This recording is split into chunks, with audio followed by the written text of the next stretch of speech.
الحمد للہ رب العالمین۔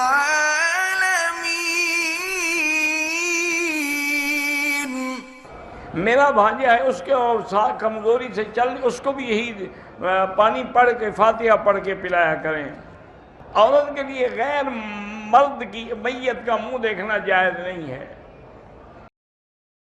کہتے ہیں جی کہ لڑکی جو ہے وہ کسی لڑکے سے عشق کرتی ہے، گھر سے بھی بھاگ گئی، لیکن اس کے ماں باپ اس کی شادی کرنا نہیں چاہتے ہیں، تو بہرحال ماں باپ کی رضا کے بغیر تو شادی نہیں ہو سکتی۔ وہ قانونی اپنی لو میرج چاہے کر لے، لیکن شریعت نے پابندی رکھی ہے کہ لا نکاح الا بولی، جب تک ولی نہیں ہوگا نکاح نہیں ہوگا۔ اور ولی سے مراد کیا ہوتا ہے؟ باپ۔ باپ نہ ہو تو پھر اس کا چچا ہے، بھائی ہے، وہ بھی ولی ہے۔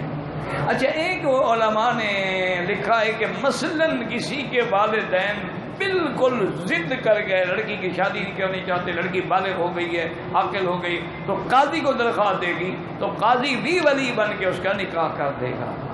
خود نہیں کر سکتی، جو گھر سے بھاگ جائے بھلا وہ نکاح کے قابل ہوتی ہے۔ ویسے تھوڑا سا عقل سے کام لیا کریں میرے بچے، کہ جو لڑکی ماں باپ کی نافرمان ہے وہ تیری فرما بردار ہوگی۔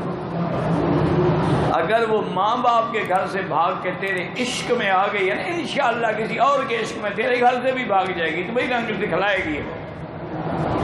ایسی لڑکیوں سے کبھی شادی نہ کیا کریں، یہ چلتی پھرتی لاشیں ہیں، اور یہ عورت کہلانے کی بھی حقدار نہیں ہے۔ ان کو عورت نہیں کہنا چاہیے، جو بے پردہ ہو وہ کیا عورت ہے؟